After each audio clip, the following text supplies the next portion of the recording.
Today I'm here with an Alexander Couture collection wig, part of the Renee of Paris line. This is Sophia in the color Caramel or Caramel Swirl.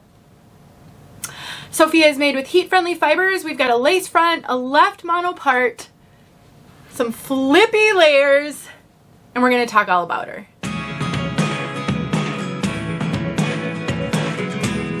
My name is Denise. I'm also known as Hey Wig Sister on Instagram and Facebook. I'm partnering with Name Brand Wigs to bring you this review, and we're gonna learn about this style and this color. Name Brand Wigs is an online retailer that carries all the major name brands. I will put a link in the description box below, as well as a coupon code that will save you 30% on this piece, bringing the price to under $115 for a premium major name brand. That's a pretty good price. Let's take a look at this one from all sides.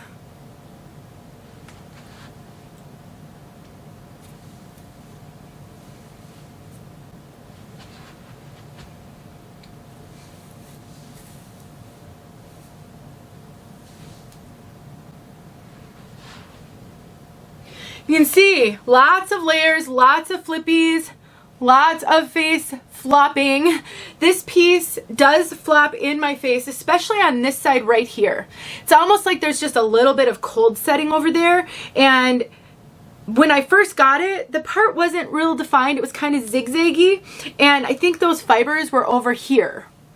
And so they want to spring back the other way. I actually have a video showing how you can deal with that on a heat-friendly wig with a hot comb. You can use any heat tool on this piece, and sometimes you do need to do a little coaxing if the fibers are being stubborn, especially if you're changing the part or removing a zigzag part. So I'll make sure that video is linked below in case you get a piece similar, or just any wig where you've got to fix something like that. Now this piece does have a lace front, and the knots are somewhat visible on this lace front, and the lace is actually a little bit visible as well.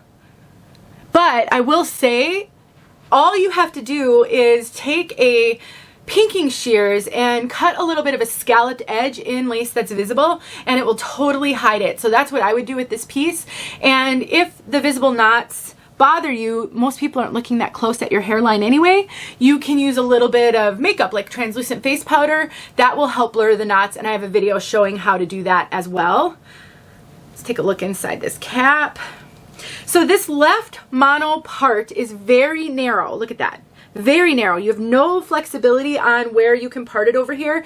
And it's a fairly deep left side part, so keep that in mind. We have ear tabs, soft material with bendable stays. The lace is extended ear tab to ear tab. We do not have an extended nape, and we have Velcro adjusters, and the rest is open wefted. This piece is fitting me pretty big. I'm going to cinch it in here, and we'll talk about fit. It can be hard for me to do these reviews when a wig is big on me if I'm not wearing a wig grip, because it just wants to slide around if I'm pulling on the hair and, you know, arranging it and playing with it. And this piece is doing that. So I would wear a wig grip with this for sure, and that would help a lot. But because I don't have a wig grip on, I am having trouble. Like when I'm combing through it, it wants to slide right off my head. So it is definitely running easily average, true to average, but I'm wondering very, very much stretch. There's a ton of stretch in here. I'm getting a lot of extra cap up here. I'm wondering if this is running a little bit larger than average. I have a 21 1/4 circumference. I cinched it pretty much all the way in, and it still feels a little big on me. I have a just over 12 inches ear to ear, and it's not huge ear to ear. It's actually fitting me pretty well ear to ear, but I'm getting a lot of room front to nape, and it's just so loose. So I would say true to average, even slightly larger than average, except for the ear to ear, which when I talk to women, I would say where the measurements tend to run a little larger, if they do, it's either the circumference or it's the front to nape. I'm not saying everyone, but in general, I do think that isn't going to be a huge problem for most. Now, this piece has a moderate density. So it's got, you know, a healthy head of hair. It's not a lot of hair. It's not super light density. But because of the layers, I mean, it definitely feels like you maybe took a round brush and a hair dryer to get a little bit of volume here. We do not have traditional Permatease. I can feel just a little bit of crimpy fibers No traditional Permatease. I'm touching all the way down to cap. So while there is a little bit of roundness here, you're not getting a lot of volume in this piece. You're not going to be able to like get in here and, you know, any volume you see that I just did is going to fall because there's no Permatease to hold it. So we do have the appearance of volume between the medium density and the cut, but it's not voluminous at all. So if you like big hair and you look for Permatease, you're not finding it in this one. You can cut a bang into this one easily, and I think that would help a ton with the visible knots. So if you're not loving the visible knots or the lace on this one, they're not as natural as some wigs, but then again, this is a little bit more budget friendly. You could cut a bang into this one and that worry is completely gone, and I think it would be really cute with a bang.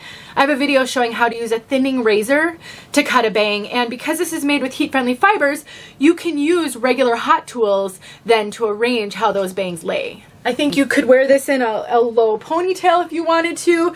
You could, I love to do a little twist and clip wigs up in the back. You kind of tug this down, and then you can tuck this part behind your ear. Because it does have a little bit of a fringe, you could pull the fringe forward and I think it would look really natural. So I think this wig is going to have a fair amount of flexibility, so you can wear it up, you can wear it down. It's really cute, and honestly the price is so great. So I'm liking it. I think she's cute. Let's talk about color. Caramel Swirl. I always say caramel. I don't know if it's a Minnesota thing or an upper Midwest thing. I think caramel is probably better, but I always, out of habit, say caramel. So Caramel Swirl, chocolate brown base with warm caramel and honey blonde highlights. So I would say very little of the chocolate brown base. It's definitely rooted, so you can see there's a root on there, but it is very much of a kind of a warm auburn brown, a honey auburn. I do think this looks a little bit red in some lighting. It's a dynamic color. You can see some of those lighter highlights swirling through, but it's very much like a warm caramel with some kind of auburnish tones. It's definitely not a dark color at all. We'll take a look at this one outside, but that is my 2 cents about this color. I hope this helps. More details in the description below, as well as some helpful videos. You can use them for any other wig. So cutting bangs, all of the things I talk about, relevant to all wigs. See you guys soon. Here is this gorgeous color.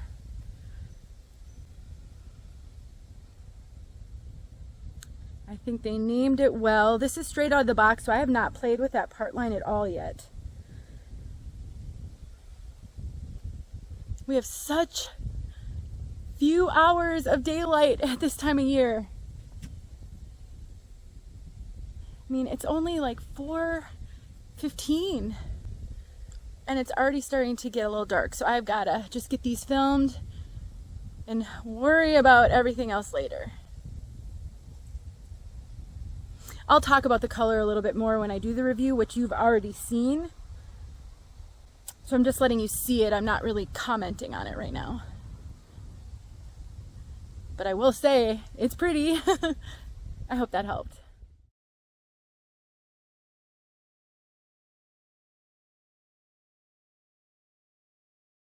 Hey friends, thanks so much for watching. Here are a few videos I think you might enjoy. Go ahead and click on one and watch.